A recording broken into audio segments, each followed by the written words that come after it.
Live on a Monday edition of Cleveland Browns Daily, brought to you by Ballybet, coming soon to Ohio on 850 ESPN Cleveland. I am Merely Bo. He is the Great Z.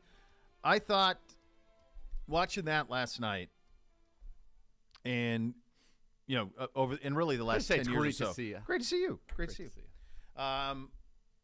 That felt like, I know we've had a lot of Apex NFL. That felt right there. Yeah.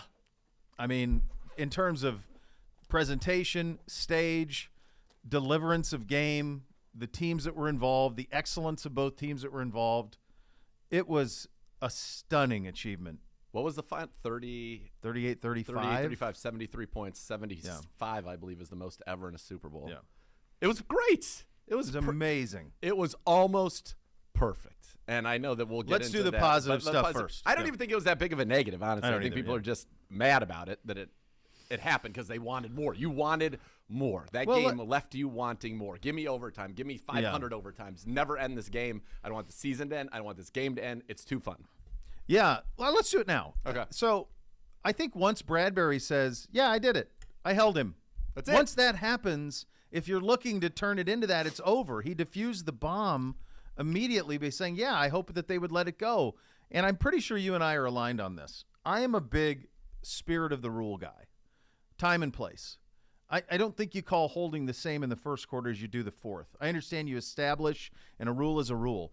Did he hold? Yeah, he did. There's no doubt. He did. Bradbury admits that he held. To me, it should be more egregious in the fourth quarter of the Super Bowl when you've let it play a lot throughout. But I understand that for a lot of those guys, and it just depends on the way that you officiate, and I'm not saying one way's right or wrong. Some people officiate from the standpoint of absolutes. Like, this is a foul in the first, it's a foul in the fourth. I am more spirit of the rule as the game goes along, time and place. And I'm not saying that I'm right. It's just the way that I would do it in that circumstance. I'm with you as well. I think the hard part is when you grab the jersey, yeah, they're going to throw a flag in first, fourth, overtime, whatever. Yeah. And that's what – had he not grabbed the jersey with his right hand, they're not calling that a penalty. If he just kind of put his hand on his hip, they're not calling it. But I think if he was wearing white gloves, he wouldn't even have noticed. I think that's also true. Yeah. I think that's also true. It's one of those things that's frustrating. Oh, man, it's rigged and all this. Look, those things are very difficult to do. It is a high-pressure situation. You have to remember that the stakes were, from an Eagles standpoint, we must stop them on this play or we're going to lose. Yeah. So maybe they will give a little hold, as Bradbury said, and hope to get away with it. Well, he did not get away with it. I thought overall, it was a well-officiated game. I thought they were very quick on a lot of things. Now, to me, the biggest gripe that I had in the whole game was, and I'm glad they ended up going the decision they did, but that felt a lot like a catch fumble scoop and score for the Kansas City Chiefs. Like, he caught the ball, his feet were on the ground, and the crazy thing is if it was 1 nanosecond later, then it would have been a fumble. Yes, Bo. True or false? If he doesn't get hit, does he catch it and run? 100%. Correct. He had already caught it. He and already put both caught it feet and on the put ground. both feet, and the dislodging occurred because of the hit. Yes. It should have been a scoop and score. Well, in that, like, if that's not a catch, I don't know what is a catch, and I think sometimes we struggle with that. Here's the thing: had he done that, caught it, and then that hit happened at that exact moment, and like he went out of bounds on that hit, they would have called it a catch, right? Yes, for sure. He had caught it. For sure. The thing that was crazy about that one to me is Pereira goes, well, he caught it. He got both feet down, but I just don't know that there was enough time. And I'm like, wait a second. So then it's a judgment call, which they ruled one thing on the field. Yeah. And the players knew it might have been too close, but that's how hard this is and that's how fast this is, that the truth of the matter is if Bolton hit him this much later, the same result would have happened. He would have dislodged the ball from him, and it would have been a touchdown. So I just think it is tough. I am 1,000,000,000% in agreement that the refs should be full-time employees. I think that they did a much better job with the Sky Judge in this particular game. Quick, weren't they? They're very quick with it. Well, they should always be. Right, but in the Super Bowl, it's pretty quick. And then, going back to where we started, which is that last hold, the reason that I think we're all so angry about it is, number one, nobody wants the officials to be the story. Now, again, I've sent this back there, but S was like out of his mind. The NFL's rigged. I'm like, dude, they wiped a touchdown off the board for the Chiefs. For sure. If you were a Chiefs fan, you'd be like, the NFL's rigged. everybody thinks that they're wronged on every call. The other thing is, why would the NFL, by the way, just to interject on the S comment, because I got one from Uncle Tom as well on that same, in the same vein. Why would the NFL care if Philly or Kansas City They won? wouldn't. They win either way. Who cares? Like, you get a bright young ascending star in Hurts, one more guy you can market. Like, why would anybody care? Why would the NFL care who won in that Super Bowl? They wouldn't. They wouldn't. Of course not. Of course, Continue. Just like the NFL would have been fine if Burrow and the Bengals beat the Chiefs and Burrow was the new guy. Yes, everybody wins. More stars, the merrier. What I think everybody's frustrated about, and I can tell you, you watch a game or let's say you're playing Madden and the guy gets the ball, with 5 minutes left and you never get the ball back. That sucks. But that's what championship teams do. That's what the Chiefs did in that moment. They said, we are going to kick a field goal. You're never going to touch the ball again with any chance to score. And that's exactly what happened. And that is the most frustrating thing. It's not fun to watch. No, it's After a game that had been up and down and track meet and fun to watch, that's grinding it out. Mahomes makes a great sneak. McKinnon with the heady play to get down. That's just, it's not fun. And we had because they got back with 5 minutes left. So for 55 minutes, that game was fun. It was awesome. That last part was just it was unfortunately kind of like in Game of Thrones, just a slow crushing of Pedro's head. I didn't think the Chiefs were going to win until they did. Like, I thought if Philly had any time at all after the penalty, I knew that it was going to be very, very difficult. But if they would have had a minute, even a minute and some timeouts, I thought they would have gone. I thought they would have gone and kicked a field goal at least. I thought they could have got that. The Chiefs' second half is the stuff of legend. So, did you see this? All the zeros? 0 turnovers, 0 penalties, 0 sacks on Mahomes. They have the whole game on the sacks, by the way. Yeah, in the second half, zeros on all of that. One incomplete pass, it was the one Mahomes threw away. Yep. He only missed on one pass in the second half. Yep. Their execution was stunning. They went touchdown, touchdown, touchdown, field goal. Could have gone touchdown, touchdown, touchdown, touchdown. Touchdown had they so chosen. Yeah. It was a clinic from their position. They ran the same play for touchdowns. One on each side. Yeah. We're going in jet motion. No, we're not. Actually not. Shh. Watch this. No, it's gorgeous. It was it's amazing to me how the evolution of Mahomes, how you think about when they had Tyreek Hill and it was bombs over Baghdad. Yep. And you think about what he did in this game, which was more like chess, and what Andy Reid put him in position to do. He didn't even really have to make that many Mahomesian throws.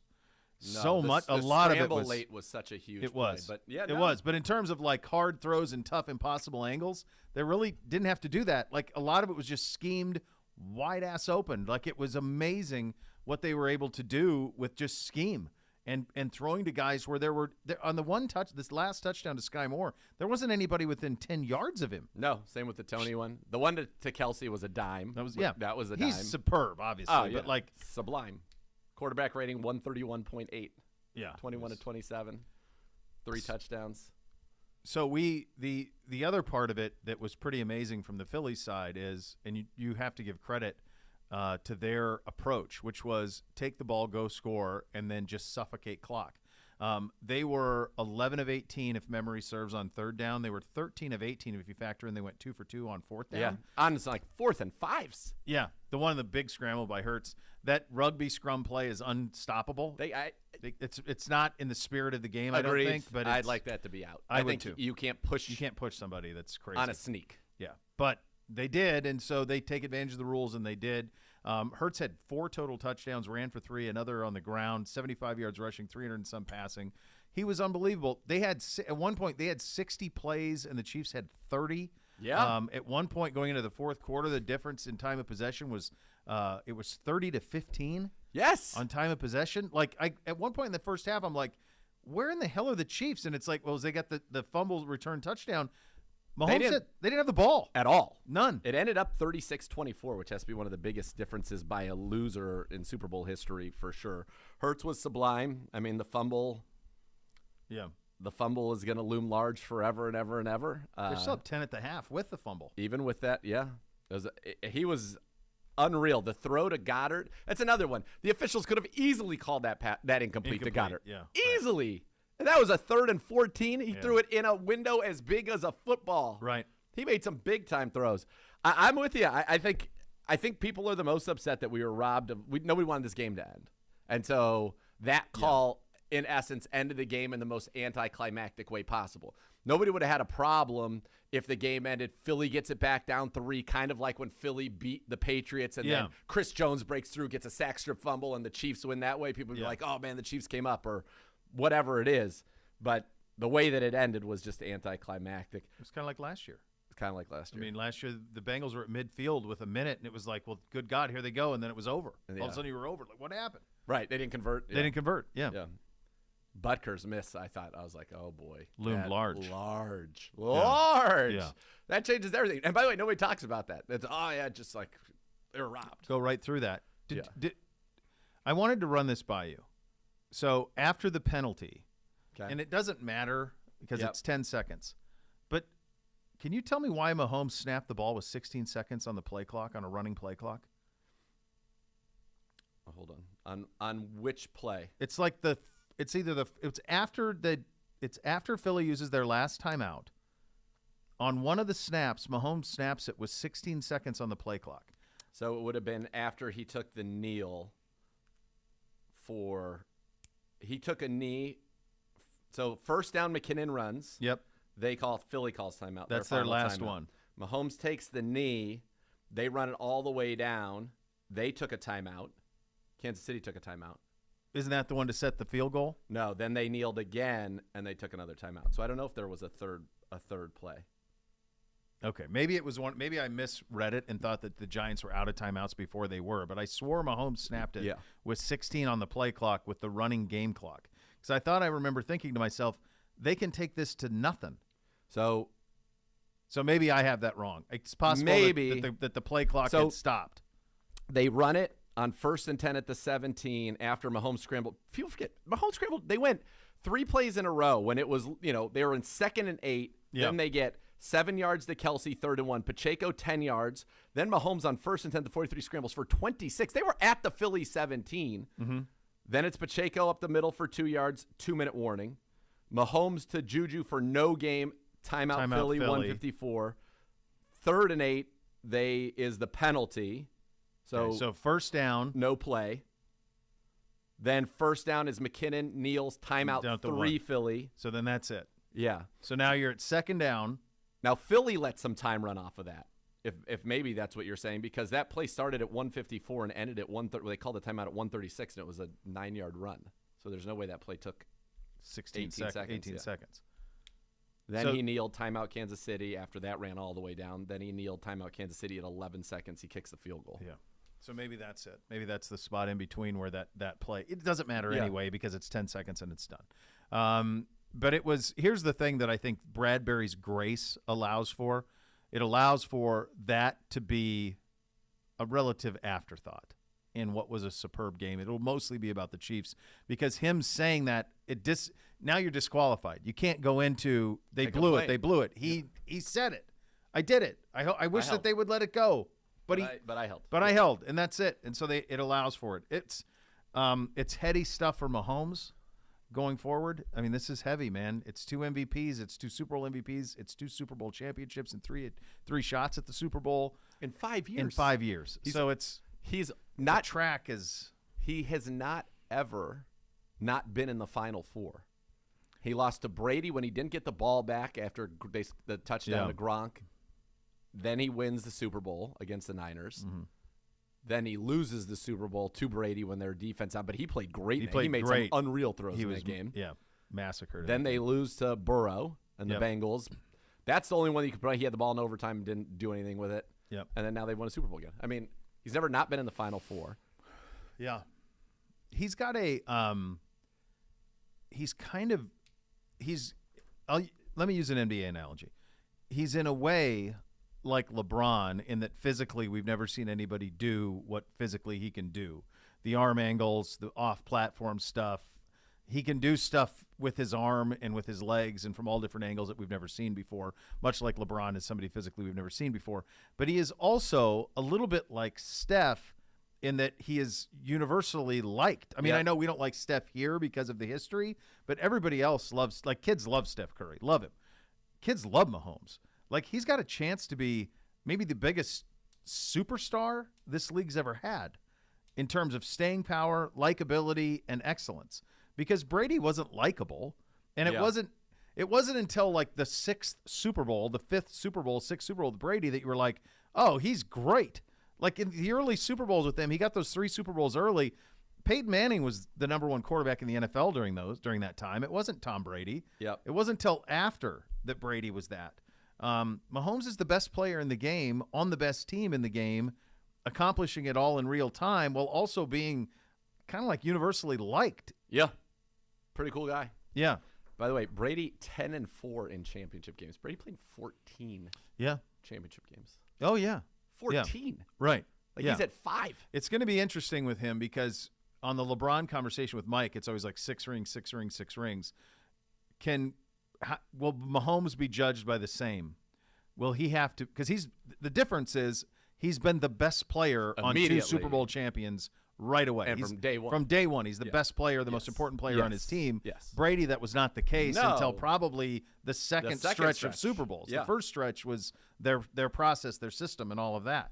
So in that sense, it's even different. I thought it was wonderful. I thought it was such a fun game, man. It was awesome.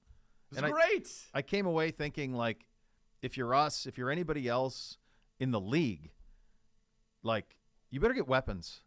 You better get a lot of weapons. You have got to score. You better plan on scoring between 42 and 35 and 42. If you're going to beat them, that's what it's going to take. It's going to take 6 touchdowns to beat them. So one of the things I was looking up earlier today, somebody did this. Give me. So hard to use this. Where are my likes? Profile. My likes. Okay. Here are where the points per game rank amongst the last 7 Super Bowl winners. You ready for this? Yep. 2022 Chiefs, number 1 in the league in scoring. 2021 Rams, number 7 in the league in scoring. That, by the way, is the worst number you will hear.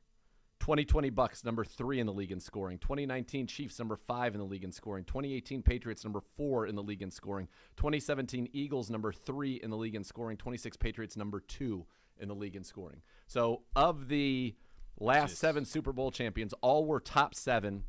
6 of them were top 5, and 5 of them were either first, second, or third. 4 of them were either first, second, or third in scoring in the league. I mean, this is a scoring league.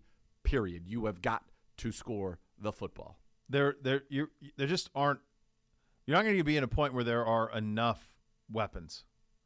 I mean, and you can get them anywhere. I mean, Kansas City let Tyreek Hill walk. Isaiah Pacheco is a 7th-round pick out of Rutgers. Yeah. Sky Moore, McKinnon. Yep. Like they got Tony off the scrap heap for nothing. Yeah. Like they had. Now, some of that scheme, some of it's Mahomes, obviously, it all factors in. But you have got to have weapon upon weapon upon weapon upon weapon. And there's no one in the league who can quarterback it like that, dude. So you got to make up for it everywhere else in order to hang with them. Well, and look, our conference is loaded, but that's why we talked about we need a speed receiver. And here's the thing that is not great for us. Not these teams that have won the Super Bowl go through.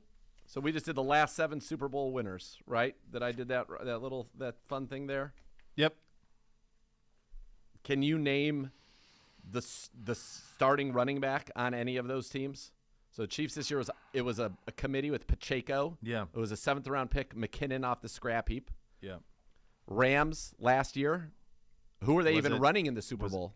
I mean, they had Henderson and Akers, but I don't know if either one was even in the game. I don't think they were. I think they're both hurt. I don't know. I can't recall.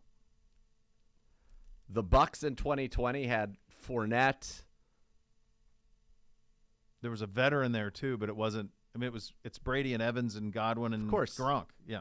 Chiefs in 19. I don't even know if Clyde Edwards-Helaire was even around then. If not, they drafted him the next year. Well, no, because Edwards-Helaire would have played 2019 at LSU. So then no. So remember when they got Helaire, we were like, good Lord, they just now they have a first round. Yeah, they have a real running back because they didn't. It was like Damian Williams. Yeah, that's it. Yeah. Okay. Patriots in 18, which would have been when they beat the Falcons. So that's like James White, Rex Burkhead, yeah. Maybe a Sony Michel. Could have been. Yeah, I think he had a good run. Sony Michel may have even been on the Rams last year. Could have been. Yeah, he might be onto something. Eagles in 17. I got nothing. Nothing. Before all these guys, Sanders and Scott and Gainwell. So they've drafted 3 running backs since then. Yep. Patriots in 16 would have been a Sony Michel type situation. Yeah. So nobody who's even sniffing rushing championships, nobody who's really doing anything of consequence. I would go as far as to say that had they won it, the Eagles, Miles Sanders' regular season would have probably been the most accomplished regular season a running back has had on a Super Bowl champion, obviously in this stretch. For sure. So we have a good investment in a running back who's great, but that's just not the way these teams are built. And when you run it, you shorten the game, you don't score as many points. This is a league where you've got to score. You've got to throw the ball. And I know our fans are like, we need to run it more. That's not how you win in this league. You need to run at times. You have to be able to impose your will, certainly on the ground. And you saw them do that at the end to grind out that clock. But you have got to be able to throw the football. And if you're in an AFC where you're going to have Mahomes for his entire prime, Burrow for his prime, Josh Allen for his prime, Herbert, Lawrence, Watson, maybe Lamar Jackson, maybe Aaron Rodgers is going to the Jets. Who the heck knows? It is a murderer's row. So you have got to put together a team that can outscore or at least go score for score with the Chiefs. And that's the thing about this Super Bowl. This game had the Niners made, it would have looked completely differently. Not to say that the Niners couldn't score, because they could, but they would have been the ones trying to squeeze the football and shorten it. The Eagles were like track meet. I mean, let's be honest about it. Jalen Hurts' touchdown pass, the lone, was thrown into double coverage. Yeah. And if the cornerback doesn't just kind of lose his bearings, it might have gotten picked. And the other one almost got picked, but it ends up being a 50-yard touchdown to A.J. Brown. Yeah. But those are the shots you have to take. Those are the risks you have to take, and that's what you have to be able to do to play with these teams now. And so if you're Andrew Berry sitting back there, you've got to look at it. Now you've got Nick Chubb, and you're going to, of course, use Nick Chubb. But when the time comes, that's going to be a very difficult decision, because that just doesn't seem to be the way that teams who are successful in this league, and mean real success, are built. If you want to win the Lombardi, you got to score 35-42 against the best teams in the league. And if you can't, you won't. It's just, in the AFC, you're not getting out of it. You got to be 27 at a minimum. But that's where you got to be. That's got to be the average, but you've got to be able to go touchdown for touchdown with Mahomes, Burrow, Allen, Lawrence, and ask Josh Allen, that might not even do it for you. And that might not be enough. No. It was stunning. It's a hell of an accomplishment for Kansas City. I believe we had that.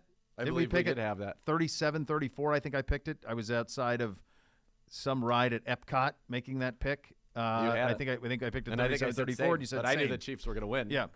You had same. We had the Chiefs winning. So pretty good job.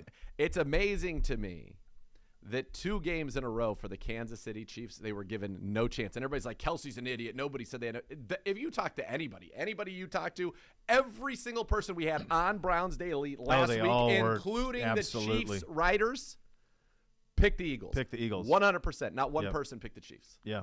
No, it's true. And the Bengals game was the same thing. As if we're just writing the Chiefs off. All of the money was on Philly. Of course.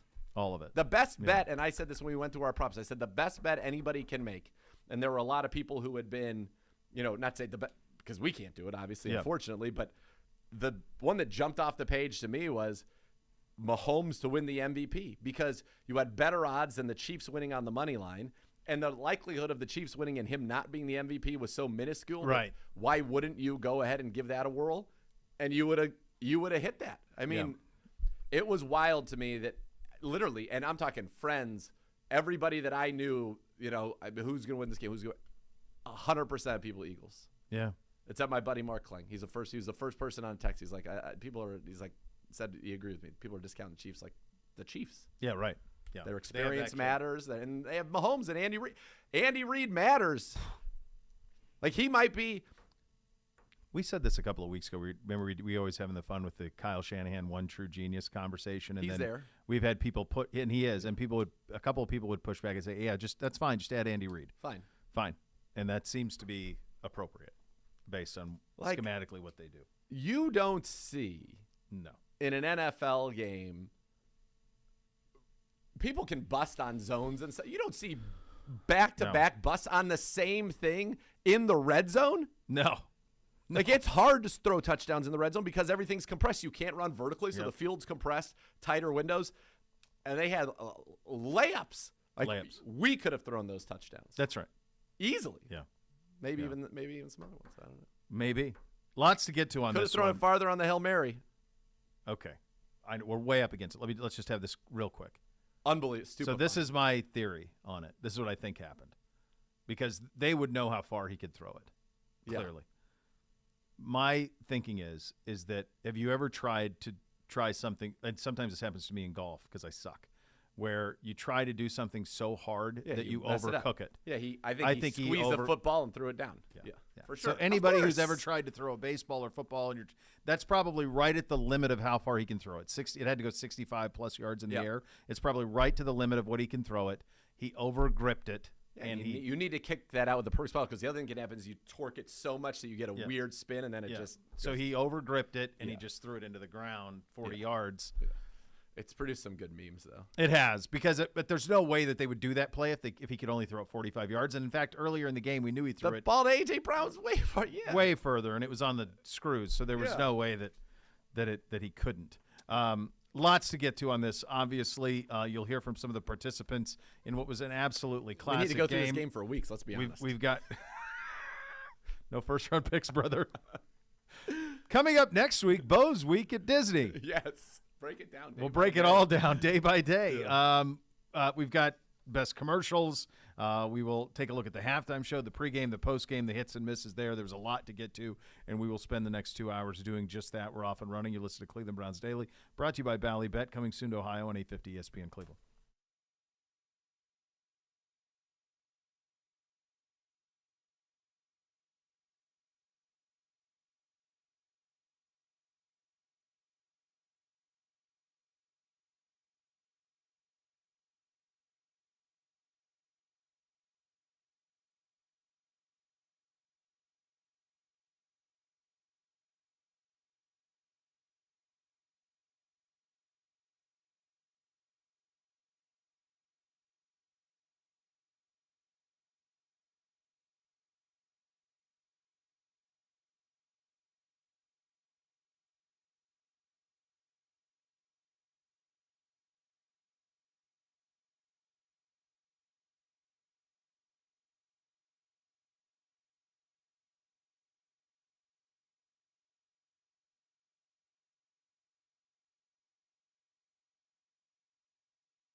Turn your Cleveland Browns to help your favorite four-legged companion. Barking Backers, presented by Milkbone, the Browns' newest club for pet parents worldwide. Sign up today, barkingbackers.com. Barking Backers, the fan club for dogs. Now let's listen to some sound bites from Super Bowl 57 on the local radio. This is from Sports Radio 94 WIP out of Philadelphia. This is the A.J. Brown 45-yard touchdown catch. Double tight end. Hurts in the gun. Hurts. This time fakes. He's back. He's looking deep. He wants A.J. Brown. And it's caught for a touchdown. A.J. Brown. It's double coverage. It doesn't matter. Very strong there. This is on the Chiefs side Doesn't of things. matter. Does not matter. This is on the Wolf in Kansas City. This is the Nick Bolton fumble return for touchdown. Hurts by himself in the backfield. Threat to run and throw. Crouches down. He wants to run it. The ball's out. He kicks the ball. It's picked up by Kansas City. They're going to the 20, to the 10, to the 5. Touchdown! Kansas City. A defensive score by Nick Bolton. And now on 106.5, the Wolf in Kansas City, the Harrison Butker game-winning field goal. Townsend will hold it. 11 seconds left in Super Bowl 57, 35-35 tie. The kick is good, and Kansas City leads 38-35 with 8 seconds to go in regulation in Super Bowl 57. Would have liked to have a little more enthusiasm on just winning the Super Bowl with that kick. Felt pretty run-of-the-mill, right? I mean, he didn't have any, even the Eagles guy a couple weeks ago had a flock of Eagles that are Right. headed to Arizona. give me He didn't have something. anything. Nothing. Let's see Yeah. if they're better on this. This is on 106.5, the Wolf in Kansas City, the final call. Hurts takes the snap. The Chiefs only rushing 2 on a delay. Clock is going to be out of time, and the pass is going to be underthrown. It's incomplete. It's incomplete. Everyone who claims the Chiefs Kingdom will raise a banner above the National Football League again. For the second time in 4 seasons, the Lombardi Trophy has a red and gold reflection. A big red reflection. The Chiefs are champions of Super Bowl 57. Give me that one. I want that one again because I have a grammatical question, I think. And also the fact that he was nothing on Butker's field goal and then went nuts on an incomplete pass. He jumped it at the end too, halfway through. It was like he realized that the game was going to be over. Yeah, and then jumped into it. Yeah, let's hear that one more time. Run that back. Hurts takes the snap. The Chiefs only rushing 2 on a delay. Clock is going to be out of time, and the pass is going to be underthrown. It's incomplete. It's incomplete. Everyone who claims the Chiefs Kingdom will raise a banner above the National Football League again. For the second time in 4 seasons, the Lombardi Trophy has a red and gold reflection. A big red reflection. The Chiefs are champions of Super Bowl 57. So is he saying that every person... Yeah. So I thought he was say everyone who claimed. I thought he was gonna say someone who claimed the Chiefs couldn't win it. Yeah. It's almost like he stopped. And then he goes, everyone who claims the Chiefs kingdom will raise a banner over the National Football League, is what he said, which is weird. And the banner's gonna have a red and gold reflection. And just a big red reflection. Yeah. I think this is my theory. I think that it almost snuck up on him that the game was over. How? I don't know. But he starts that call in a very mundane way. Yep. And the clock has struck 0. And then it's like, oh, God, we just won the Super Bowl. Yep. And then it amps up. And then I just think he didn't know what he was going to. He hadn't thought ahead of what to say in the moment. And then it's just, because it doesn't make any sense. Everyone who claims the Chiefs kingdom will raise a banner over the National Football League. Yeah. Red and gold reflection, big red reflection. I don't know. Yeah. Yep. God That's bless him. sad. He's gotten to do it twice. Yeah. I'd like but that. Yeah. Okay. Let's hear from some of the participants in the game last night. We referenced this earlier. This is the James Bradberry on the critical third down holding call. Here's Bradberry. I mean, that's not up for my judgment. I was hoping he would let it go, but of course, he's a ref. This is a big game. It was a hold, so they called it. I love that. Yep. Owning it. Yep. It mutes any sort of dialogue beyond the very minimal. Jalen Hurts on his first half fumble. Yeah, obviously, I try and control the things that I can. And, I touch the ball every play, so it did hurt us. It hurt us. You never know what play it will be, but it hurt us. You look back and you want to reflect on the things. Maybe you could have done something more. Maybe you could have tried and done something, to change the outcome of the game, and that's the way it was. He was pretty stand-up all the way through, and he was sensational in the game. Obviously, local ties for the Kelce family, and they kept trying. Fox kept trying to get the moment when Travis and Jason embraced, but then they missed it. Yeah, and then he had to coming back post-haste. Here's Travis Kelce on meeting his brother on the field after the game. You joke around all the time and say that you want to beat your brother in the biggest stage ever, but it's a weird feeling. It's a weird feeling, and that team that team had great leadership, great coaches. Obviously, it came down to the end, and we got all the respect in the world for those Eagles, man. But there's nothing really I could say to him other than I love him, and he played a hell of a year, a hell of a season. We'll hear from Mahomes in a second, but you see the embrace Mahomes had with Jason Kelce? Yeah, that was cool. Pretty cool. Yeah, yeah. There was a good connection between that family. Yeah, you could. Speaking of Mahomes, here he is on the ankle. I mean, it felt great until I kind of rolled it a little bit. I thought I felt really good, and then that happened, and I had a lot of soreness going through into halftime, and was able to move it around and kind of get taped up a little bit and go out there in that second half. And it didn't feel good, but I was going to leave it all out there, and I'm glad it was enough for the win. We've talked, it's 1:37, yep. So we've been on the air for 37 minutes. That's right. We hadn't mentioned his ankle once. That's the crazy thing. You went through his second half stats. It felt like there had to be a question of whether or not he was going to play in the second half at some point. When he came out? Yeah, it was yes. Yeah. But for him to do that, him to bust off a 27-yard run in a critical moment on the last drive of the game, to be able to move in the pocket the way that he did, he's incredible, and he's tough. That was a high ankle sprain, folks, no doubt about it. Suffered 2 weeks ago, and that looked nasty on the play where he re-injured it. Yep. And he's almost superhuman that way. You didn't even think about him being injured. We didn't even mention it. That's Willis Reed. Yeah, on the scramble too, he's grimacing the entire way. He's fighting way. it. They had that great shot of him tight where he's grimacing the entire way. The most awkward, and I'm sure we'll get to the telecast a little later. But Terry Bradshaw, man, time to lock it up, brother. Shut it down. I mean, that was crazy. He told Andy Reid to waddle on over here.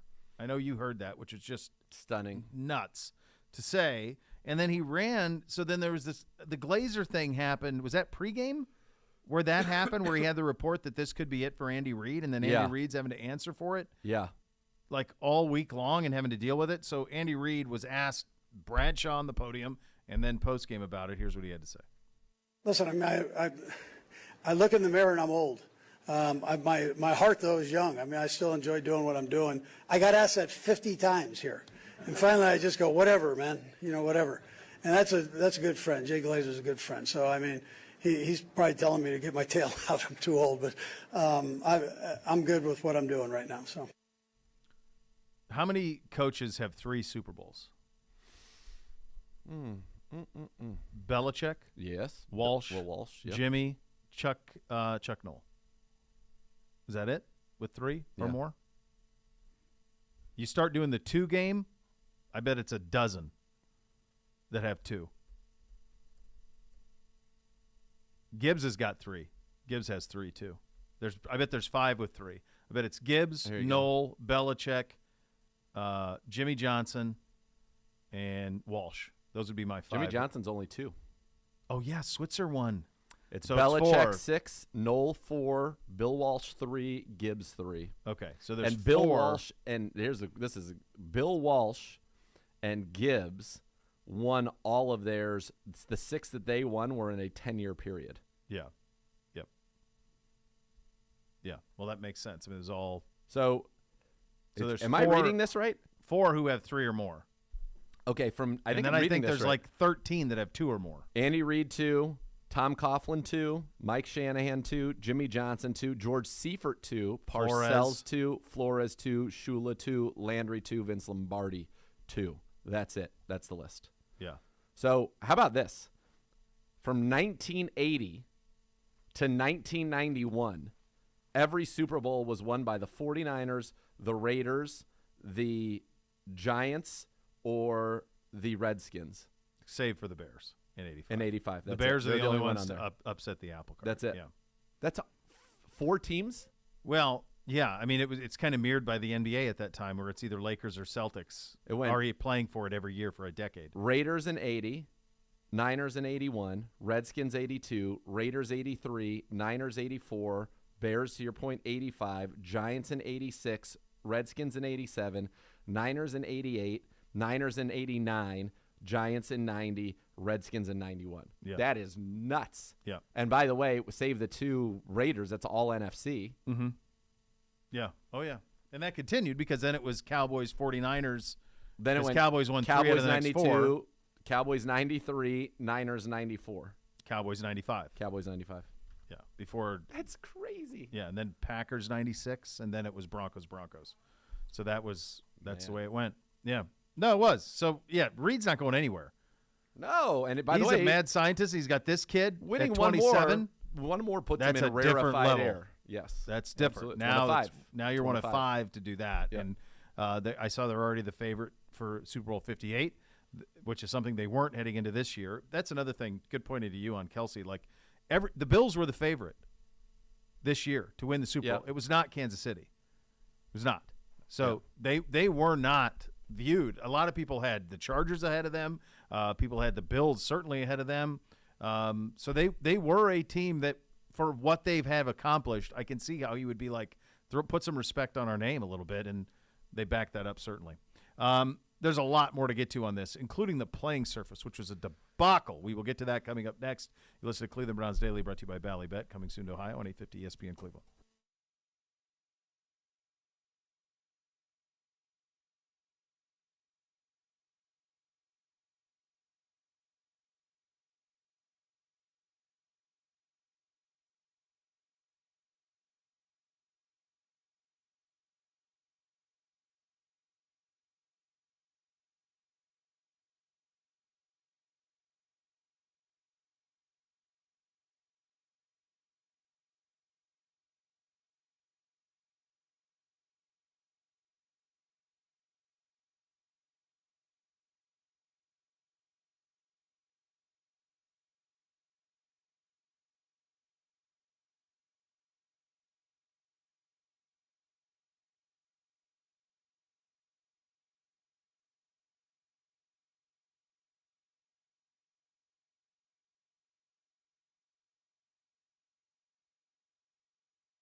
For the last time with Renew Home Exteriors. Renew Home Exteriors knows you know your time is limited, and you can't spend all day being quoted on your projects. That's why they offer the best price up front. No hidden cost, just a fair and final price to make your home remodeling project easy. Upgrade the look of your home, create a high return on investment with new siding from Renew Home Exteriors. Ranging in every architectural style and over 50 colors. Family-owned, Northeast Ohio bred, your home for superior products and superior service. Visit RenewEstimate.com for more. My friends at Renew Estimates could certainly help with the turf. It was absolutely brutal. Both teams they were sliding around everywhere. I thought at one point the Eagles kickoff guy broke his ankle sliding. It was nuts. Nuts. And I'm glad you brought this up. It just feels unfathomable that this would be the state of affairs. Agreed. So how does it happen? And it can't just be the paint because they were slipping all over the place. And I agree. They had the USGA was involved. So, yeah, and there was all this talk about they're trying a new grass, or it was a different type of grass. Why? Why? What's wrong with it? And by the way, do you know how deep that soil tray is on that? It's 40 inches deep. That's plenty of time for root to take place. I was just trying to think about my days on the farm, what that meant to me, how to translate that 40 inches that you were talking there. They had, I don't know. I just think it's impossible to have that be the situation, to where you are slipping and sliding everywhere. Agreed. Kansas City apparently had beef with it the last time they played there. Yep. And it certainly continued. That's an embarrassment. It's the Super Bowl. That's right. So that should not be happening in the Super Bowl, bottom line. As I was reading last night about it, what I saw was they needed more time for it to, like, something about the dew or something didn't allow for it to grow in the way that it normally would. The dew? Yeah, because it's been cold out there. Okay. Or something. Like, enough. Sort it out. Yeah.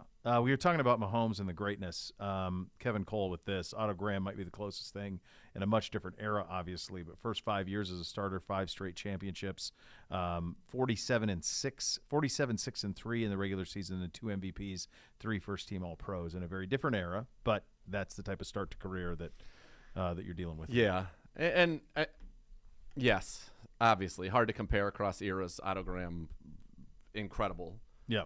I do really think, though, we are entering – this might be the golden era of quarterbacks. This might be – It feels like it. It feels like we're really in the range. I don't think we've ever seen this much depth of greatness. I mean, you think about who's going to win the MVPs over the next decade, who's going to be in contention for first-team All-Pro the next decade. You can make a straight face with clearly Mahomes has already done it, Allen has already done it, Burrow who's right there having done it, Lawrence, Herbert, Watson. Rodgers won the MVP last year. You know, I mean, he fell off a cliff, but like he's there. Hurts was second in the MVP this year. That's like 8 young dudes that are all dealing, man. Yeah. Yeah, it's a lot going on. It is a lot going on. The Chiefs and Chad Henne announced his retirement. I thought that was funny with the Bud Light bottle afterwards. Good job out of him. Yeah, it was good. I'm sure you talked about this a lot last week. I don't want to spend too much time out of it. True or false, do you think Aaron Rodgers is really going into isolation in the darkness, or do you think it's a bit? No, I think he is. You think he is? He's like for 4 days. You really think he's going to go into blackness for 4 days? Darkness, yeah. I think he is a strange bird, brother. Yeah, but wouldn't you be like an hour in and you'd be like, okay, this sucks. Like, it's enough. Well, I think you have the option if you get to the point where you're trays of food through slots. Like, why? So you're taking on solitary confinement voluntarily? He sounds like he's Cersei Lannister when she's with the shame lady. Yeah, but she was in it because she had to be, not because she wanted to be. Well, maybe he wants that experience. It's like taking on solitary confinement for no reason. I think he's. Why would you do that? Well, I don't know. Why would you go? I don't know. Take ayahuasca. I don't know. He thinks it's fun. I guess. Derek Carr, I believe we had this. I never understood this. Would be like, oh, he's going to talk to the Saints. No, he's not. He's not going to accept a trade from anybody. He said, give me $40 million, and I'm going to sign for the team I want, which is exactly what he's going to do. He said he will not accept a trade to anybody. And, in fact, you will write me a check for $40 million that you owe me, and then I will go sign for who I want without them having to give up anything. Yes. So that's the way that's going to do. If anything, it gave the Saints a chance to get a head start on signing him if they want him. Why wouldn't there be any of this be stupid? Yes. Yeah. It's craziness, dude. Vic Fangio quietly signed a 2-week contract with the Eagles. We heard about this last night in the broadcast. He'll join the Dolphins as their defensive coordinator. Yeah, hold on a second. That's right. Okay. So that was just kind of slipped in there. They really slipped it in, yeah. And it was not even expanded on. It was just no. like, oh, yeah. So he was there to help them deal with Kansas City and what Kansas City would do secretly. Yes. Okay, couple of questions. Clandestine. One, how do you feel about that if you're John Gannon? Yeah. Two, and I don't know if I haven't seen if is it a done deal that he's going to Arizona or that he's just. No, he went Miami. He's joining. No, not Fangio, John Gannon. Oh, Gannon. Is he taking He's taking the. I don't. It's not a done deal that he's there. I don't think anything's been signed. Got it. Okay. Yeah. So let me just look the list. He's got another interview with the Cardinals. Yeah. Okay. That might be a short one after what we saw yesterday. Maybe, but it just feels like, what are we doing here, man? That's a wild thing. Yeah. And now it didn't work. No. At all. This happens in college football a lot. Like a fired coach will go help somebody play against a team that they prepared against for a bowl game, especially national championship stuff. Sure. I've never seen this in the NFL. I could be wrong, maybe misremembering, but I don't recall seeing this where you have a guy come and help out for a little while. It's wild. It is. And from Schefter, the Eagles, Shane Steichen is going to fly to Indy to interview for that job and eventually become the head coach. Not interview, to become the head coach of the Colts. I had it a couple of weeks ago that he was one of the 3 guys that they would hire from, and indeed he is. So there you go. There it is. The way that one's going to sort out. Much more on the Super Bowl. Lots to get to. We'll have some fun with the commercials, the presentation, all of it. Second hour up next. Cleveland Browns Daily brought to you by Ballybet. Coming soon to Ohio on 850 ESPN Cleveland.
Injuries.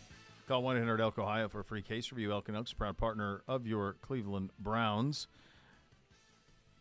Let's do the Jalen Hurts conversation, because I was thinking about this as we as watching this game last night, and that we saw the Eagles up close and personal in camp. Indeed. It was you and I in the Hoff. It was. And we were sitting there as it. You've heard the phrase before a billion times, like, well, they won when they got off the bus. Yeah. This was it literally happening. They literally got off a bus, and the three of us went, whoa. Yeah. That's Yikes. a football team. Yep. That's a lot of size on those two offensive defensive line. So it was a stunning amount of depth. Like A.J. Brown, the physicality, like they looked the part, brother. They did. And they were the part. And I'll never forget, I forget was it Spadaro? Dave Spadaro, yep. Yeah, we had Spadaro on. Yeah. And we were talking about that, and one of us phrased the question to him, and what about Jalen Hurts? And he goes, well, that's it. That's the question. That's the whole operation. If he can improve upon what he was as a rookie, then look out, because it's all in play. And boy, did he. And he was superb last night in the Super Bowl. Absolutely superb. If I had told you Jalen Hurts would be 27 of 38 for 304 yards, a touchdown, and a quarterback rating of 103.4 while running for 70 yards and 3 touchdowns, is there any scenario? And then Pat Mahomes threw for 182 yards. I just told you that. That was the information. Is there any chance that the Eagles don't win this game? No. It's you feel like it's probably a slump city, honestly. Could be like slumping. Could feel like slump city. So no, he was incredible. And I also think it's a little bit of a testament to everybody over there at the top with Howie Roseman and Sirianni, all of it. Like, they designed something that fit him. Yep. They didn't try to turn him into something that he was not or that was foreign. They turned him into him. They turned their offense into to take advantage of his skills, and they do it over and over again. The Chiefs are actually 6.4 yards a play. Yeah, which is an incredibly high number. They were like 4.6. That's monstrous. Yeah, they were like 4.6. Philly was, but they ran. Philly was 5.8.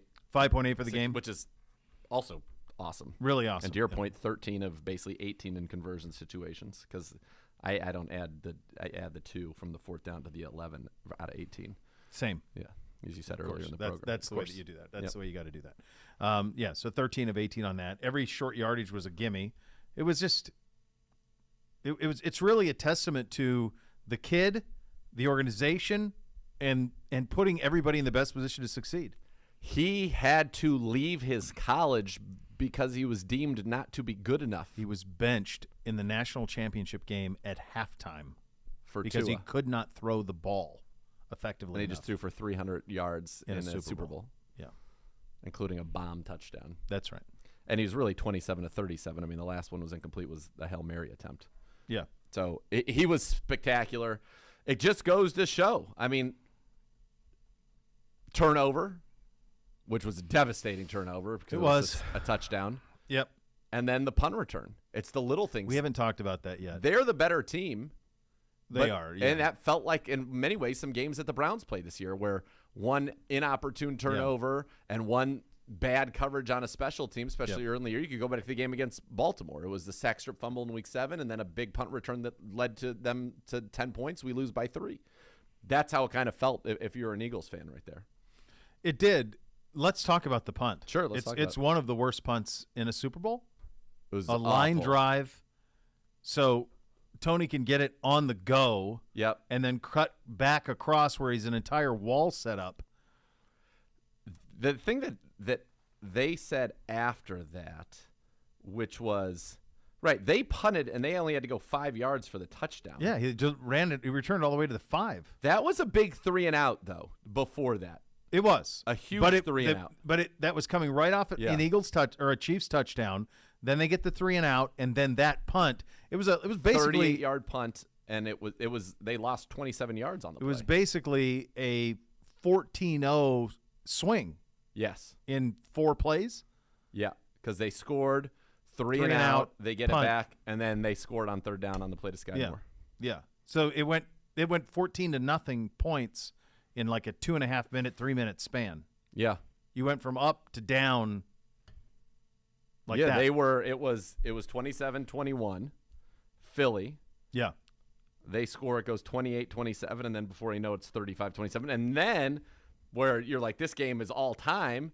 They answer that and go 8 plays, 75 yards for the score. He gets a bomb to Devontae Smith, who you just wish the guy could have dove towards the end zone or something instead of just like kind of lollygagging out of bounds at the two. It was I odd. don't know if he lost his plate where he was. I don't know what happened, but I thought that was strange. You knew they were going to score, though. Yes. They only needed to get 8.5 yards in 3 plays to get a first down. Yes. They started was first and 8.5. Yeah. That's right. That's right. It's 100%. Yeah. Like one of them, they had 4 plays to do it. One of every them, single series, they had 4 plays to do it because they were getting it. Either on 3rd or 4th, they were getting it. Chris Jones, who's not a small man, leapt over, hit Jalen Hurts. That's right. Over behind the center, staggered him, and they still pushed him through. And Hurts is with his squats and his leg drive is so strong. Like, if that doesn't stop it, you cannot stop. There's no stopping it if Chris Jones can't hurling himself through the air stop it. Palomalu. Nobody can. Yeah. It's a combination of, and people will try to emulate it. So it's a combination of they have the best interior line in the NFL led by Jason Kelce. So it's part of that. Like Hurts is following the best center in the league, who's going to be a gold jacket as well. So he's following him. Hurts is the strongest lower body quarterback in the league by a pretty decent margin. Anybody who's seen him squat, as they had pointed out on the broadcast, those videos are going around when he was at Oklahoma. It's actually part of the way he won away the team. He won like the squat contest at Oklahoma, which is as a quarterback. Yeah. And then they have A.J. Brown and Miles Sanders pushing him. So who are not meek men. No, not meek at all. So all of that makes them pretty much it's impossible to be able to do. That was a great answer by him, though. If you think about it, because on that drive, he converts on a 3rd and 1 himself. On a 3rd and 4, he gets A.J. Brown for 11 yards. Then he throws the bomb to Devontae Smith, which was a dime, scores the touchdown, scores the 2. And now you're thinking okay, all-time classic territory, 35-35. Mahomes gets the ball. Yep. And I remember I said to Kayla, I said they're not going to give them. They are going to try to not give them the ball back again. And I was met with, there's like 5 minutes. I'm like, don't worry. If they can do it, that's exactly what they're going to do. He never snapped it with more than 2 seconds. No. Like they were very clinical in their approach. 12 plays, 66 yards, 5 minutes. Yeah. And they only faced 3rd down twice. Once was with Pacheco, who got 10 yards on 3rd and 1, and then the penalty we know. And then and they obviously went to 3rd down on purpose to kneel out and kick the field goal. I was still nervous having Butker missed earlier. I was even nervous about giving it up to his leg. I always get nervous on those. Even when we do it this year, I was like, just from give that it to Nick area, Chubb. I know. I'm just like, you can't miss. Just let Mahomes throw it in. I was surprised, though, they took on the 2 sneaks. And part of it was because he wanted to get like as many seconds as he could. He went backwards, yeah. He went back over the 2 of them. The negatives, they lost 7 yards. Yeah. They went from the 2 all the way to the 9. Yeah. Like if you kick from the 2, that's like an old extra point. That's 99.9%. Correct. Yeah. I just was worried about the footing. For sure. And all that stuff. I'm like, geez, I don't know. I wouldn't trust any of it. But Hurts was great. One of the best performances in a loss, I would have to think, in Super Bowl history. It's unfortunate. I think had he not had the fumble touchdown, he might have won the MVP. It's so hard to do it in a losing. It is, but had he not had the fumble touchdown, he might have won it. Because otherwise it's unblemished. It was a historic performance. Yeah, it's just so hard as a loser. I agree. Has a loser ever won Super Bowl MVP? Once before. One time? Yes, Chuck Howley, the linebacker in Super Bowl V. Sure, I got a good handle on that. Only MVP from a losing Super Bowl team. While his team came up short against the Colts, he intercepted Unitas twice. They ended up in vain after an interception by the Colts linebacker set up Jim O'Brien's game-winning field goal with 5 seconds left. Yeah. Shame on me for not remembering that. Yeah, big miss. The most egregious of those when LeBron didn't win MVP the one year when he was by himself against in 15. Against the Spurs? Well, no, in 15 when he took the Warriors to 6 games. Yeah. That was the Warriors' first win. Yeah. And he was averaged like 40, 12, and 9 or whatever the hell he did. Is that the one Iguodala won it? Yeah. Yes. Yeah. That was the one that's the one that jumps out from a losing effort standpoint. Oh, by the way, we haven't even talked just real quickly since you mentioned the association What do you think about Kevin Durant going down to the Suns? I think that league's got real problems.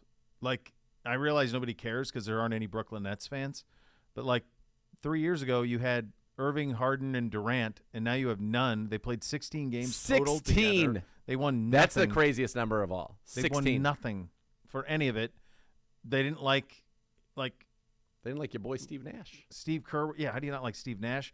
Kyrie Irving's like, I'm out. So then now Durant's out. Like, they were fourth in the East. That's a joke.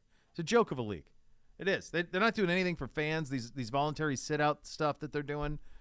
You compare what you saw yesterday to what it's just not. That's why the not. NFL is king, and I think college football has passed the NBA. Oh yeah, and I think we're entering. I know it's hard for some people around here to understand, but college football is number 2. It's NFL, golf, college football, golf, Canyon golf. Yeah. Next, like ascending sports ratings. He's saying golf, folks, not golf. Not the sport. Yes, like Gulf of Mexico. Yes. Yeah. I mean, it's just. And I think we are in, given what we talked about the quarterbacks, we're in a golden era of the NFL. The NFL's on the downswing. Out of your minds. It's ascending as rapidly as possible. I think the NFL has probably been in an apex from Manning and Brady on. It's been great for 15 years. Yep. You know? Yep. And when these ratings come out, it's going to be 120-some million people watch this thing. Oh, God, I can't it's even absolutely astonishing what it is. And it delivers. And this game delivers. And the playoffs deliver. And the regular season delivers. Like, it's everything delivered except for the Niners-Eagles because of that was injury. Just bad it's luck. A fluke. Yeah. Just bad luck with the injuries. Eagles are going to have a big roster turnover. Bradbury, Cox, so forth. They went all in on this. Here's the deal, though. They're not going to have trouble signing people. People like playing there. People want to sign there. They've signed free agents as long as I've been following the league. They always get people to come there and play. They'll continue to be a spot. I do think they'll have an interesting decision on Miles Sanders because he's valuable, but I don't think that they'll view it that way. I think they'll spend their money elsewhere. They're going to spend their money there. No. Jason Kelsey will be back, so those things will get sorted out. All right, we'll have a little fun. We'll do the commercials. We'll do the game presentation, the anthem, the halftime. All of that is coming up next. You're listening to Cleveland Browns Daily, brought to you by Ballybet, coming soon to Ohio on 850 ESPN Cleveland.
Based in the NFL, join the Brown season ticket member waitlist today. The best chance of securing tickets for all home games in future seasons. Don't miss out. Go to clevelandbrowns.com/tickets or call 440-891-5050 to reserve your spot today. Let's do broadcast first, and then we'll do commercials. Okay. All right.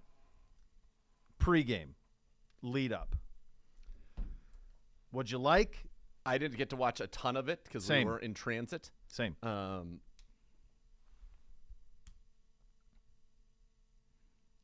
So I didn't see. I don't even think I have enough on it to comment on it. Let me just say this. A quick aside, as you mentioned, in transit. So I was on a flight yesterday that was scheduled to get in at 6:40. Yeah. It got in a little after 6, so about a half hour ahead of time. It was as flawless of a flight, and really the whole process was incredible. Kudos to you. Good job. I guess since sometimes I go at them if they mess it up. United, good job out of you. Great job. So get in early. Everything was good. I opened the laptop. I hadn't downloaded anything. It was like a 2.5 hour flight from Orlando. I open it up, and United pops up on my thing, and of course you got to pay for the internet and all that. But then it also said entertainment for free, essentially, or something like the complimentary entertainment. So I click on that. Bunch of movies pop up. Among them, Top Gun Maverick. Yep, sold. Sure. Psh, I'll watch that. Hit the button on that. So I'm watching Top Gun Maverick. Now, when you fly, how would you describe the internet that you typically purchase? Meh. Yeah. Not great. Okay. So this was stunning streaming. Not only was the streaming stunning, while watching via the Wi-Fi on but you're this watching laptop. It through their thing? Or you're No. I'm watching it on my laptop. Gotcha. Okay. On my laptop. Yeah. I'm watching Top Gun Maverick on the United app. I'm watching it from basically takeoff to landing, uninterrupted. There is no dubbing or streaming issues. It's just beautiful. Oh, no. At one point, in fact, I was like, I want to finish this, so let's zip through. Like, I don't need to see him and Penny, that whole thing. Let's zip through. So like immediate. Yeah. So they're capable from a Wi-Fi standpoint of stunning power. But they're giving you little trickles. Yeah, they're giving you nothing. They're giving you nothing. They want to more than capable. Because they're, I'm guessing, they get paid on some level, right, to have those things in that library at that time, and so they want that to be good, and that's what they want you watching. Yeah. It was spectacular. Yeah. What a way to fly. It's great. Watching that. Just Did you see the photo of there was a flight that had the actual live TV on it, and everybody was watching the Super Bowl except one person was watching, like, I think it was Hitch. Hitch. Yes, it was Hitch. Outrageous. Yeah. So I missed a lot of the pregame too. I think it can probably be reflected in what I'll say in terms of the halftime and the postgame. I thought halftime was bad, and we were. Hold on. Okay. Anthem. I thought he was great. Killed it. Crushed it. Did he go over or under the time? I think he was 2:05. I'm not sure. Was it over? I thought it was 2:09 was the over-under, so I think it was under. Okay. So Chris Stapleton. There's some real stunning soul in that. amount of. I think there are. I've always felt there were two anthems that were different than the rest. So it was Whitney Houston, and then it was Gaga. Yeah. Do you remember Gaga's in San Francisco? Yeah. So those were the two for me that were just on another level, and I think this one is in that vicinity. I'm not one to judge anthems one way or another, better word. It was great. I thought this one was soulful, and good word out of you. Yeah. I think that is a perfect way to describe it. Powerful. That's Stapleton powerful. He did go under. It was under officially. Yeah. By So 4 seconds. Absolutely crushed it. Yeah. Could not have been spectacular. Halftime. As soon as she gets up there, now I'll acknowledge that that's not my. I'm very familiar of all the hits, and I can appreciate the greatness of all of it. So I think sometimes you have to separate between. We're talking halftime show. Halftime show. Not the I'll Fox get. halftime. I'm going to get to them. I thought you were talking about halftime show. I enjoyed the first. halftime show. I thought it was great. I thought it was great. I got crushed on Twitter. It was very clear that she was pregnant immediately. I said that. And I told my wife.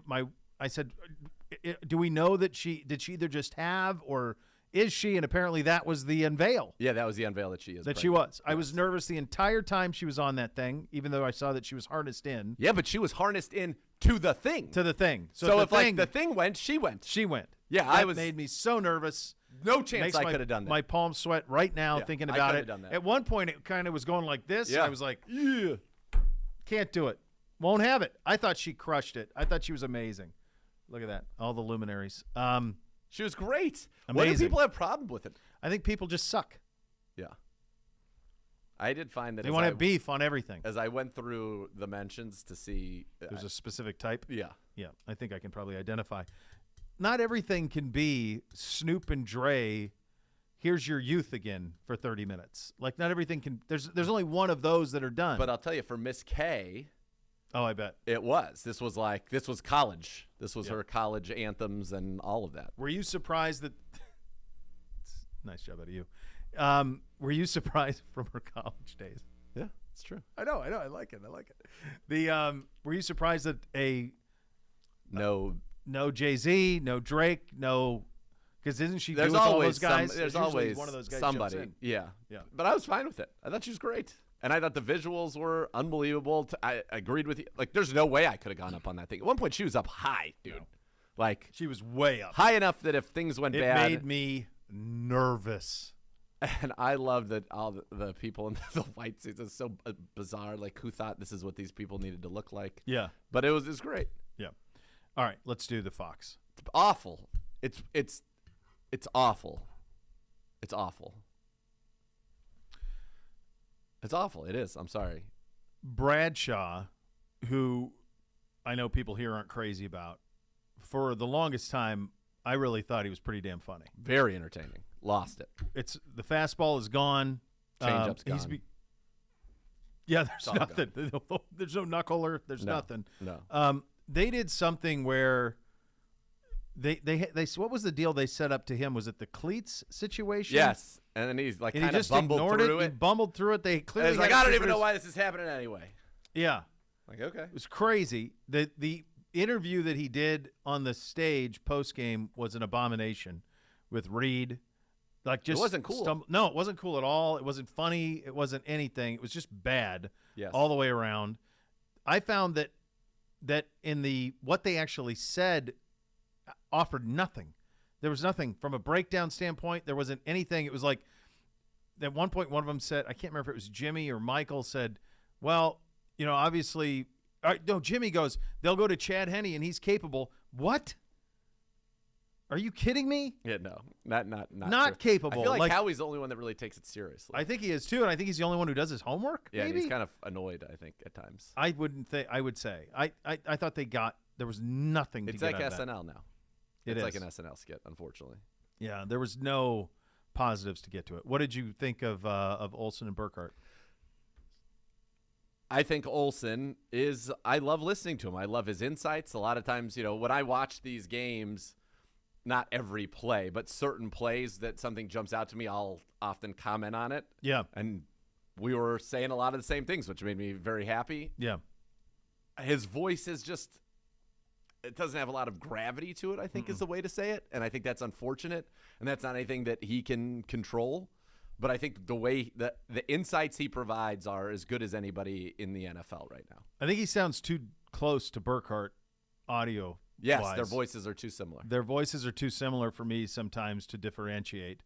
I think the fact that neither one of them has gravity is a problem because it'd be one thing if it was like Al Michaels doing it with Olsen or Nance with Olsen. I think he'd be great. Then I think he'd be great. It's just that you have two newcomers that are doing it. I think they're really good too. The voice differentiator's tough.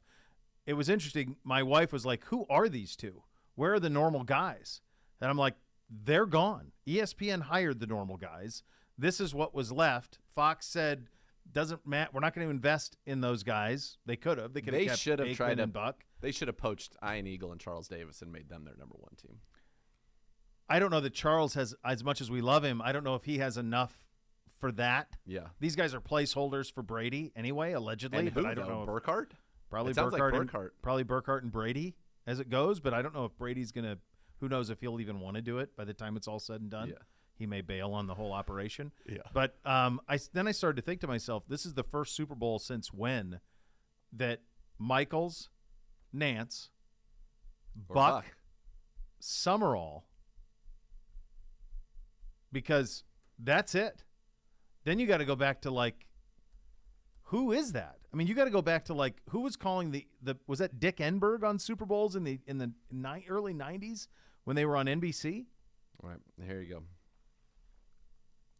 All right, so we've got Burkhardt here, then Michaels, Nance, Buck, Nance, Michaels, Buck, Nance, Michaels, Buck, Nance, Michaels, Buck, Nance, Michaels, Buck, Nance, Michaels, Buck, Greg Gumbel. Gumbel on CBS. Gumbel, Phil Simms for 2000 and February 1st, 2004. Nance was on the pregame desk? Yeah, they moved Nance into the NFL. Nance did NFL Today when they first went back to CBS. Okay.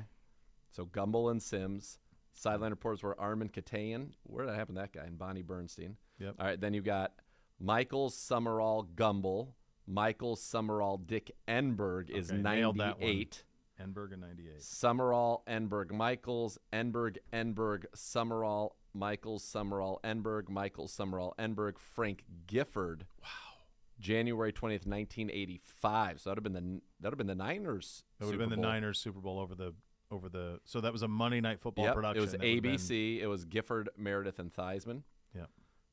Then Summerall, Enberg, Summerall.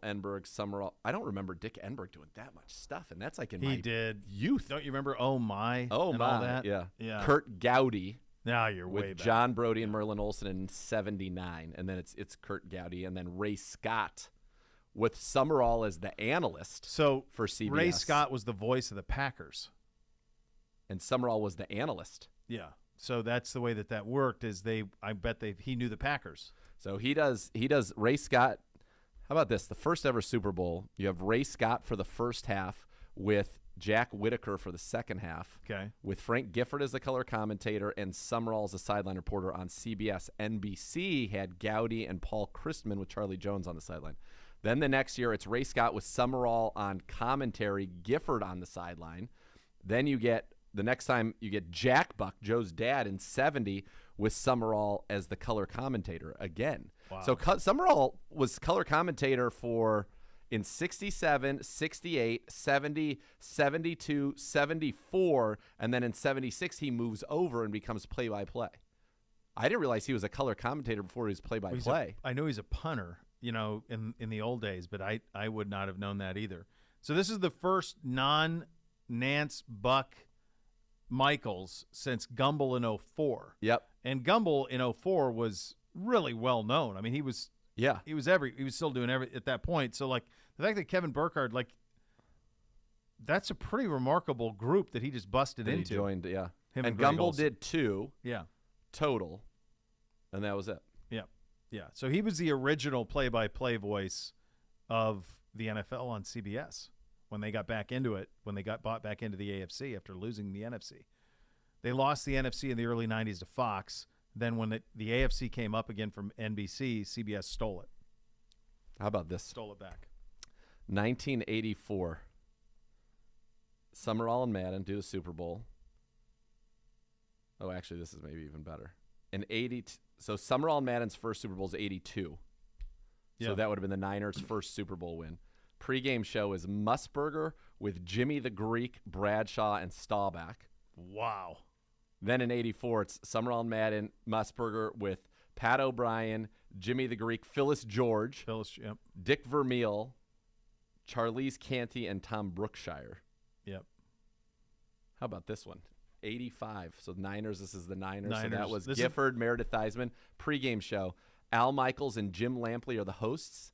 Lampley was great. Great. Your analysts, Tom Landry and Orenthal James Simpson. Yeah. I was wondering if you'd get to an OJ at some point. Yeah. Mushburger and Jimmy the Greek were always together. It's amazing. Well, that was the show. It was those two guys, Jimmy the Greek and Phyllis George. Yeah. That was the operation. Yeah. With Musburger. Yeah, that was it. All right, we'll do the commercials coming up next. What do we love? What didn't we love? We'll get to all of that. You listen to Cleveland Browns Daily, brought to you by Ballybet, coming soon to Ohio on 850 ESPN Cleveland.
Cleveland Browns Daily, brought to you by Ballybet, coming soon to Ohio. Let's do the commercials. All right. I find that to do this with to do great justice to this, we were at Miss Kay's parents' house. By the way, shout out to her dad, Chris, made smoked spare ribs that I like were the sounds of that.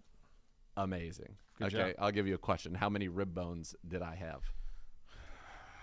I'm going to say a dozen. I had 10, and they were big. I knew it'd be high. It just depended on the size of the bone. What are we dealing and with? I'd been eating apps for and just all day, and then I was just like, I couldn't stop. Nobody else, by the way, just to put in perspective, nobody else had more than 3. I was going to say, anybody else, the number was going to be less than a handful. Yeah. And I went 10. They were different. You're different level. They were delightful. Like, it's a real treat. Incredible. So good. So shout out to him. I would say, though, we were there. There were 6 of us. Mm-hmm. It's really hard to lock in on the commercials because we're not just like sitting around the TV staring at commercials in silence. We're all talking. So sure.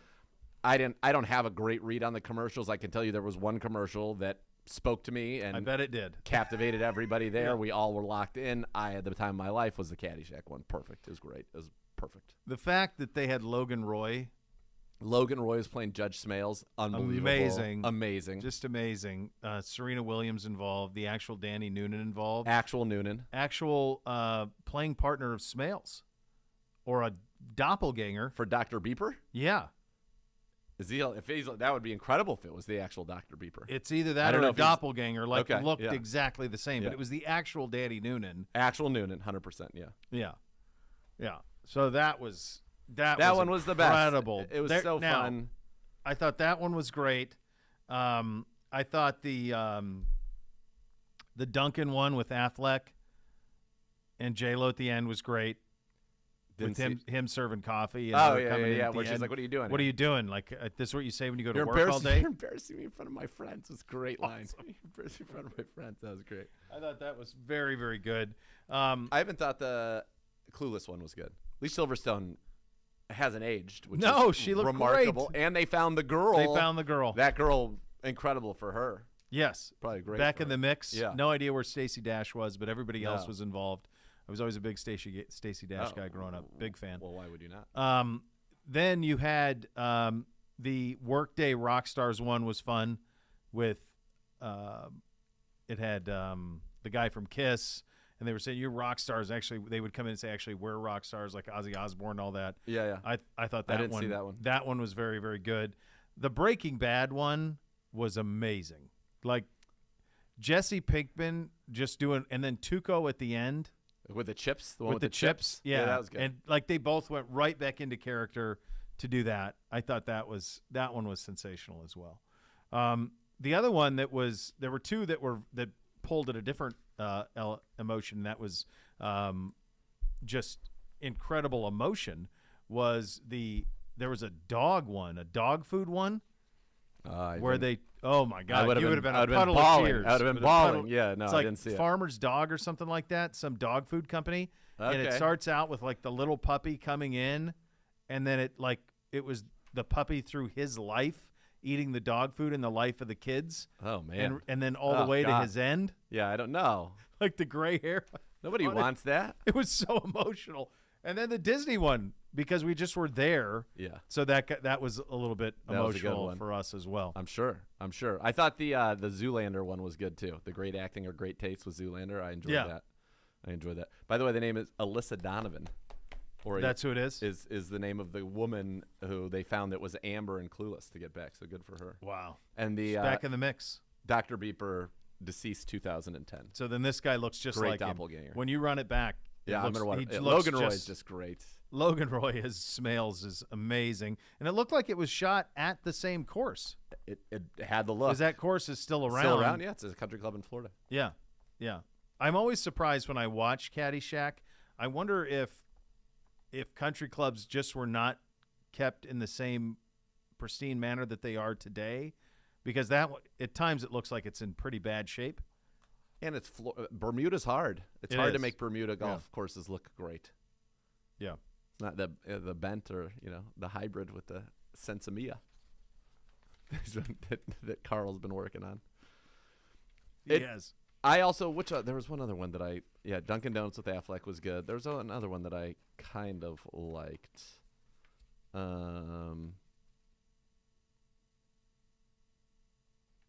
it was good. There was a lot of good ones. I would say I didn't know who Jack Harlow was. My kids knew who that was. I didn't know who that was. I couldn't hear what Sylvester Stallone as the Mountain was saying. That wasn't loud enough for me to. I make couldn't that understand out, so that. And my wife liked the Travolta one with the Travolta Grease one. Okay, he looked crazy, but he could still belt it out. He looks insane. At least he's finally embracing the realities at the top of his head. Fine. You know who he looks like now? The guy that used to host Inside the Actor Studio. Lipton.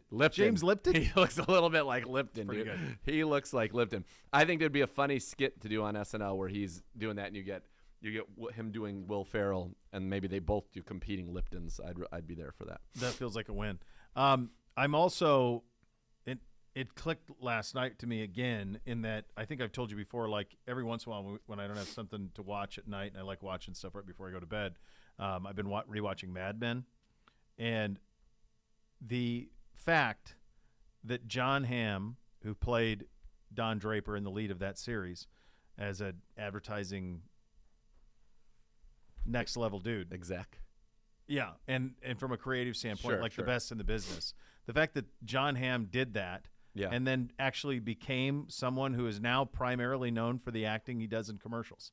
So he does the voice for Mercedes-Benz.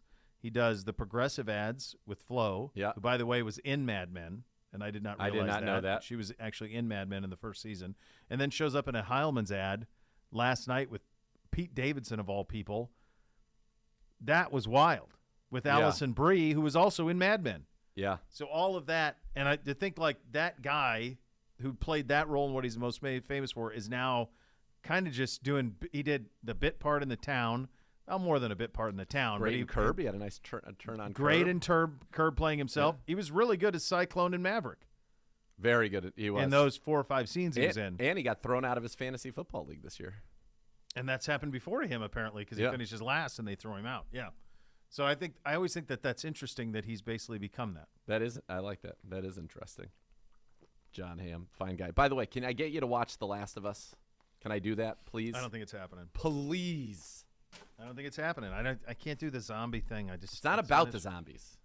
Take that out. It's not about the zombies. I'll try it's one season, so you get to sink yourself right into it. Yeah. You got Pedro Pascal, who's amazing. Yeah. I mean, I saw some images of the zombies. Yeah. And I'm like, that's not the point of it. I know it. There's some good suspense with them. It's based on a video game, but like episode all of those 3 things are problematic. Episode 3 was one of the most beautiful episodes of TV I've ever seen. It gets you right in the feels. Of that with the Offerman. Yeah, I saw like 20 minutes of that episode. What do you mean? How do you just watch 20 minutes of it? What does that mean? Well, I was flipping and I saw that it was on, and I'm like, I heard some people like this. Let me watch. You gotta watch some. And I watched. It was that for 20 minutes, and I'm like, well, this is very touching. It's what's beautiful. happening here. It was great. But I thought, well, I don't know that I need to see more. Episode is like kind of its own episode. Yeah, dude, I'm telling you. All right, I don't give recommendations like it's one season. I know. You're gonna be very pleased. Well, you have the little girl is the answer Mormont, the call right? girl. Yeah, little Mormont. Yeah. All right, we'll see. They answered the call.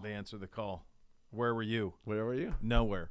I think if you put this whole operation into perspective from the afternoon, the halftime, the pregame, all of it, in this country, there's just nothing close. No. I mean, the fact that we're talking about commercials, the fact that you really can't, they do the thing on the rewatchables, like when's there a good time to go to the bathroom? Yep. There really isn't. There's not a great time. You could kind of go like after the kickoff, you got 30 seconds, but then you're going to miss an ad. And if they're good, and I thought they were largely good this year. I didn't think there was any that were, I know some people want to be negative about everything. I thought they were good. I think the most powerful thing is nostalgia. Totally. That's what they gave you. It was nostalgia all day long, man. Yep. You had a question? How about a 4:30 kick? Okay. Don't be greedy. Let's realize that every other sport. Are you talking to me? I'm talking to you.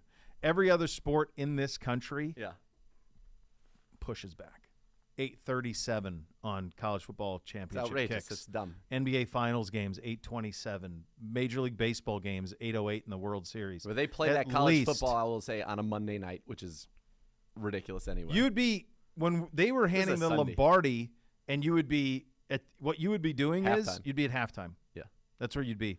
So you're saying it's good. I'm saying that it's good. That yes, I would love a 4:30 more, or even a 5:30. Fine, but I'm sure they want the prime window, and then what they really want is they want that last hour before 11 o'clock to premiere, in this case, Gordon Ramsay. That's really what they're trying to get to, Mr. Zagura. Who the hell watches whatever that don't show is know. after the Super Bowl? I have no idea. Or it's like, oh yeah, I'm going to watch their new show now. Stick around and watch no, this. I'm spent. I've done. eaten. I've drank. I've done. watched. I'm at consumption overload. You and I grew up in time zones where it was 4:30. Yeah. 3:30 for you. Sure. It was 4:30 for me. It's an unbelievable experience, folks. The If you've best. never experienced sports in a normal time zone, I feel I pity. When you wake, It's I a pity the different fools. experience, man. When you wake up on a Sunday and games are 10 a.m. You wake up, it's like football, let's go, 10 a.m., 1 p.m., and now you guess have what your happens at the afternoon. end? Then you get a 5 o'clocker, and then You got an evening.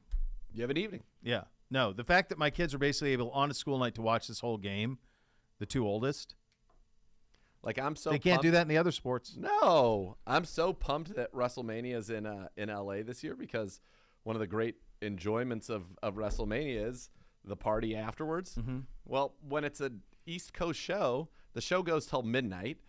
Then you get back to the hotel. By that time, it's like the party doesn't start till 2. It's hard to party at 2, to start at 2. As I'm a man, I'm 40. Yeah. On the same. West Coast, now we're starting at 10. You got a chance. I got a chance. Yep. We can have some fun. Yeah. Some merriment. I agree. So much more to come. You listen to Cleveland Browns Daily on 850 ESPN Cleveland.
to watch The Last of Us. It's insanely good. Yes. Darren on social, massively reassuring when I see incredibly wealthy guy balding.